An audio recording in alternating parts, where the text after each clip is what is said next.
नमस्ते दोस्तों, मैं श्री ज्योति आज की बात में आप सबका स्वागत करती हूँ। आइए आज की बात कर लेते हैं। आज बड़ा ही शुभ दिन है, पवित्र दिन है, शनिवार का दिन है।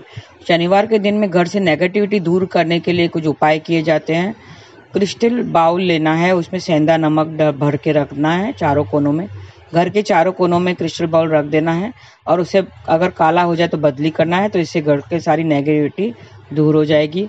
और दूसरा है, पानी जब पोछा लगा रहे हो, घर में पोछा लगा रहे हो, तो उस पानी में भी थोड़ा सा सेंधा नमक डाल के अगर पोछा लगाएंगे तो घर से सारी नेगेटिविटी दूर हो जाती है।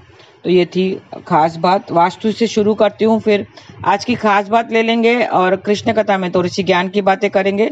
तो अंत तक बने रहिए और लाभ उठाइए।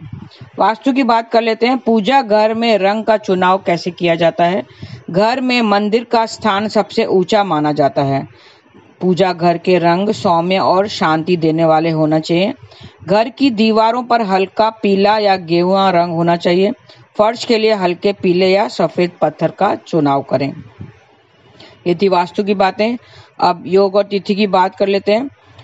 अश्विन कृष्ण पक्ष की चतुर्थी आज शाम 6:14 तक रहेगी। आज चतुर्थी तिथि वालों का श्राद्ध किया जाएगा। जिसका स्वर्गवास चतुर्थी तिथि पर हुआ हो, चाहे कृष्ण पक्ष या शुक्ल पक्ष की चतुर्थी को हुआ हो, उनका श्राद्ध आज किया जाएगा। इससे श्राद्धकर्ता को शत्रु से होने वाले अहित का ज्ञात हो जाता है। जिनके पूर्वज का स्वर्गवास चतुर्थी पर हुआ हो, वो आज श्राद्ध करें। गौशाला में जहाँ बैल न हो, नदी के संगम पर, उच्च गिरी स्थिर पर, साफ और सुंदर भूमि पर श्राद्ध शुभ फल देते हैं। शास्त्रों में कुछ प्रमुख तीर्थ स्थान का उल्लेख मिलता है। ये स्थल बिहार में फल्गु नदी के किनारे मगध क्षेत्र में है। अपने पूर्वजों का पिंडदान करने बहुत से लोग यहाँ जाते हैं। बोध गया में श्राद्ध किया जाता है। बोध गया एक पवित्र स्थान है जहाँ पे श्राद्ध किया जाता है। यहीं पर बोधि वृक्ष के नीचे भगवान गौतम बुद्ध का ज्ञान मिला था। विष्णु पुराण में और वायु पुराण में इसे मोक्ष की भूमि कहते हैं। यहाँ पिंडदान से 108 कुल और 7 पीढ़ियों का उद्धार होता है। ब्रह्मा जी के पूर्वजों का पिंडदान गया में फल्गु के तट पर किया था। तो ये बहुत अच्छा स्थान है गया, बोध गया। बहुत सारे लोग बोध गया में जाके करते हैं ताकि उनके जो पूर्वज है, पितृ हैं, उनको सदगति मिल सके, मोक्ष मिल सके। भगवान श्री राम ने भी अपने पिता का पिंडदान यहीं किया था।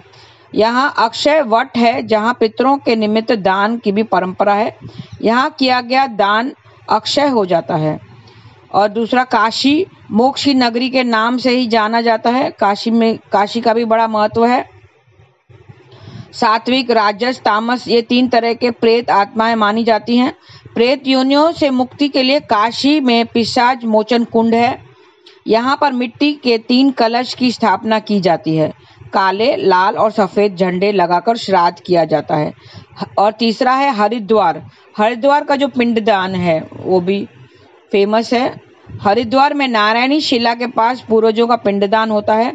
यहाँ पिंडदान से पितरों का आशीर्वाद हमेशा बना रहता है। तो ये 3 जो मुख्य स्थल है, पहले गया, बोध गया, और दूसरा काशी, तीसरा हरिद्वार। यहाँ अकाल मृत्यु वालों का श्राद्ध करने बड़ा उत्तम होता है। अमावस्या के दिन अकाल मृत्यु वालों का श्राद्ध यहाँ किया जाता है। कुरुक्षेत्र में पिहोआ तीर्थ है जहाँ अकाल मृत्यु वालों का श्राद्ध किया जाता है। कुरुक्षेत्र में पिहोआ तीर्थ है। अमावस्या के दिन अकाल मृत्यु वालों का श्राद्ध यहाँ करते हैं। इससे पिंडदान करने वाले को श्रेष्ठ संतान की प्राप्ति होती है। धर्मराज युधिष्ठिर ने परिजनों का श्राद्ध और पिंडदान यहीं किया था। यहाँ तो ये जो क्षेत्र हैं, 4 क्षेत्र हैं। एक बोध गया, दूसरा काशी, तीसरा हरिद्वार और चौथा कुरुक्षेत्र में पिहोवा तीर्थ। तो ये चारों तीर्थ में से एक तीर्थ में जाके आप अगर पिंडदान करते हैं तो पितरों को मोक्ष गति प्राप्त होती है।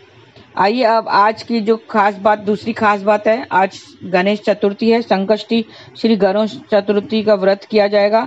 आज संकष्टी श्री गणेश चतुर्थी का व्रत किया जाएगा। संकष्टी का मतलब है संकटों को हरने वाला।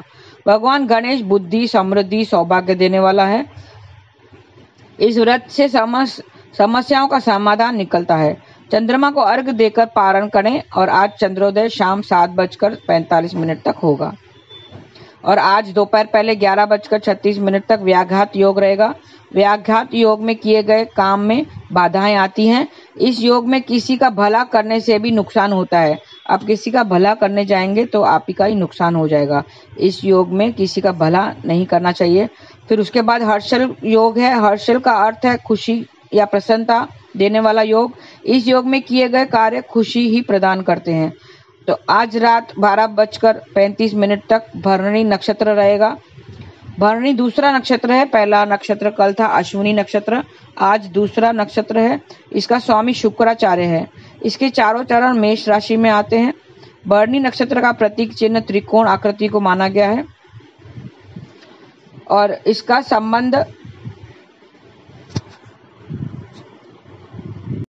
संबंध आंवले के पेड़ से बताया गया है। तो आंवले के पेड़ की आज पूजा करें और इसे किसी प्रकार का नुकसान नहीं करना चाहिए। आंवले से बनी किसी भी चीज का सेवन भी नहीं करना चाहिए। और थोड़े से उपाय बता देते हैं। आज परिवार में सुख शांति के लिए हाथों में लाल फूल लेकर गणेश जी को अर्पित करें और ओम गण गणपते नमः ये मंत्र का जाप करें तो परिवार में सुख शांति आएगी। बच्चे की तरक्की के लिए बच्चे के हाथों से मंदिर में फल दान करवाएं। गणेश जी का आशीर्वाद प्राप्त करें। श्री गणेश को रौली और चंदन का तिलक लगाएं तो इच्छाएं की पूर्ति होगी। वक्रतुंड महाकाय सूर्यकोटि समप्रभ निर्विघ्न कुरु मम देव सर्व कार्યેषु सर्वदा। वापस से एक बार दोहराती हूँ। वक्रतुंड महाकाय सूर्यकोटि समप्रभ निर्विघ्नं कुरु मम देव सर्व कार्येषु सर्वदा। ऐसा आपको मंत्र जाप करना है तो सारी इच्छाएं की पूर्ति होगी। और उच्च पद के लिए 8 मुखी रुद्राक्ष का विधिवत पूजा करके गले में धारण करें। भगवान गणेश को बूंदी के लड्डुओं का भोग भी लगाएं। लड्डुओं को छोटी छोटी कन्याओं में बांट दें तो खुशियों में बढ़ोतरी होगी। भगवान गणेश की पूजा के समय एक हल्दी की गांठ लें और हल्दी कलावा से बांधकर पूजा स्थल पर रख दें तो जीवन में गति बढ़ेगी। हल्दी की गांठ को पीस लें और बच्चे के मस्तक पर तिलक लगाएं। आज के दिन गुड़ के लड्डू बनाएं और भगवान को विधि विधान से पूजा करें तो सारी परेशानियां दूर हो जाएंगी। लड्डू से भोग लगाएं। परिवार के सब सदस्यों को भी बांट दें तो सारी परेशानियां दूर हो जाएंगी। पान में मध्य में रौली से स्वास्तिक का चिन्ह बनाएं और पान के पत्ते भगवान गणेश को अर्पित कर दें तो स्वास्थ्य बेहतर होगा। ओम गण गणपते नमः का जाप करेंगे तो स्वास्थ्य बेहतर होगा। और सुख समृद्धि के लिए विघ्नहर्ता श्री गणेश को मोदक का भोग लगाएं। भगवान के सामने घी का दीपक भी जलाएं। श्री गणेश को 1 कपूर और 6 लौंग की आहुति दें तो मनवांछित सफलता आपको मिलेगी। एक कलावा भगवान के चरणों में रख दें। पूजा के बाद उस कलावे को हाथ में बांध दें। घर में मंदिर में गणपति की सफेद मूर्ति स्थापित करें। संकट नाशन गणेश स्तोत्र का पाठ करना चाहिए आज तो नकारात्मक ऊर्जा घर से निकल जाएगी। आपको संकट नाशन गणेश स्तोत्र का पाठ करना चाहिए। तो ये थे थोड़े से उपाय। और आज संकष्टी श्री गणेश चतुर्थी का व्रत करना चाहिए और आज चौथा श्राद्ध है। चतुर्थी तिथि वालों का श्राद्ध है तो आप श्राद्ध कीजिए। और मैंने स्थल बताए हैं कौन से स्थल पे करने से पिंडदान करने से कौन सा पुण्य मिलता है। आइए हम जान लेते हैं कि गया में क्यों पिंडदान करते हैं। गया का महत्व हम जान लेते हैं। बोध गया मैंने बताया था तीर्थ स्थान है, वो बहुत पवित्र स्थान है। उसकी हम कथा सुन लेते हैं। गया में पिंडदान क्यों करते हैं लोग। पुराणों में एक कथा आती है कि एक गयासुर नामक का असुर था। गयासुर नाम का असुर था। उसने बहुत तप किया था तो भगवान विष्णु उनसे प्रसन्न हो गए थे और कहा मांगो तुम्हें क्या मांगना है, क्या वरदान चाहिए। तो उसने कहा प्रभु मेरा शरीर इतना पवित्र हो जाए कि वो तीर्थ स्थानों से भी ज्यादा पवित्र हो जाए। जो कोई मात्र मुझे देखे तो उसके पाप सब छूट जाए, वो पाप कर्म से छूट जाए और कोई मुझे स्पर्श करे तो मेरे अपने पापों कर्मों से छूट जाए। इतना पवित्र मुझे बना दो। तो भगवान ने कहा तथास्तु। भगवान ने तो कह दिया लेकिन जो लोग पाप कर्म कर रहे थे वो गयासुर को स्पर्श करके पवित्र हो रहे थे। तो गयासुर के मात्र दर्शन से ही पवित्र हो रहे थे। मतलब नरक खाली हो गया था। नरक खाली हो गया था। नरक कोई जा ही नहीं रहा था। सब पाप करके पाप करते थे और गयासुर को स्पर्श करते थे तो उसके सारे पाप मिट जाते थे। ये तो बहुत गड़बड़ वाली बात हो गई। ऐसे ऐसा क्या हुआ? ब्रह्मा जी चिंतित थे। ब्रह्मा जी भगवान जी विष्णु के पास गए। विष्णु भगवान के पास गए और उन्होंने कहा कि उसका हाल बताया। ब्रह्मा जी ने कहा, प्रभु ये तो हमारा बनाया हुआ सारा विधान को सब गड़बड़ हो गया है। भगवान इस बात को समझ गए और कहा, ब्रह्मा जी आप एक काम करो, आप गयासुर के पास जाओ और उससे कहो कि आपका शरीर इतना पवित्र है तो हमें आपके शरीर पर सीने पर यज्ञ करना चाहते हैं, और वो ना नहीं कहेगा।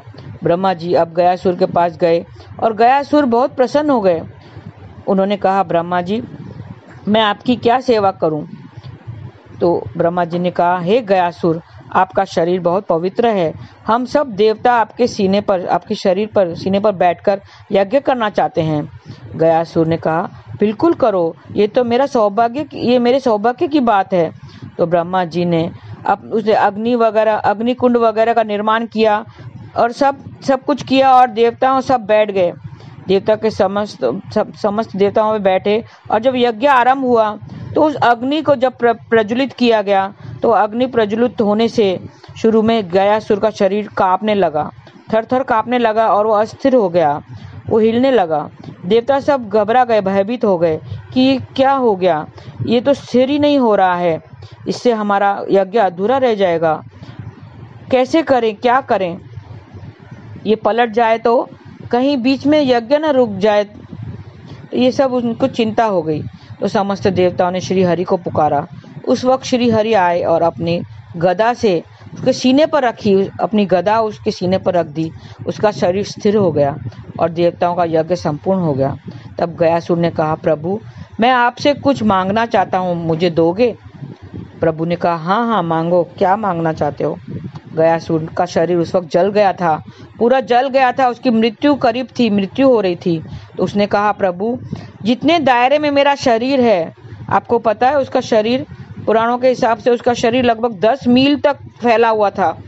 तो उन्होंने कहा, जितने दायरे में मेरा शरीर है वो पूरा स्थान ही पवित्र हो जाए, वहां पर आपका नित्य वास हो, शिव जी का, ब्रह्मा जी का वास हो, संपूर्ण समस्त देवताओं का वास हो, और वो तीर्थ बन जाए, और जो भी यहाँ आकर अपने पूर्वजों का पिंडदान करे, श्राद्ध करे, तर्पण करे, उसको गति से सद्गति मिले।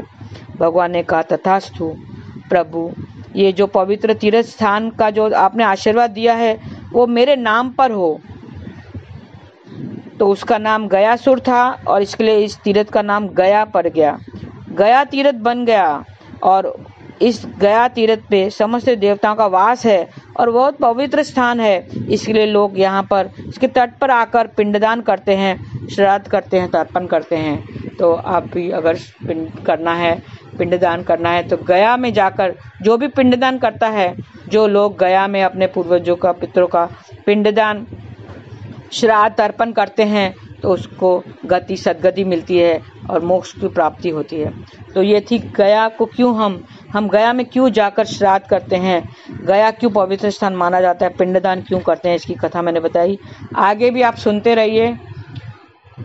मेरे कृष्ण कथा में मैं कुछ ज्ञान की बातें करती हूँ रोज, तो आप सुनते रहिए और दूसरों को भी शेयर कीजिए, फॉरवर्ड कीजिए, ताकि वो भी लाभ उठा सके।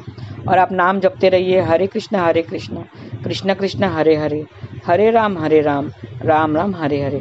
आज के लिए बस इतना ही। धन्यवाद। आपका दिन शुभ रहे। हरे कृष्ण।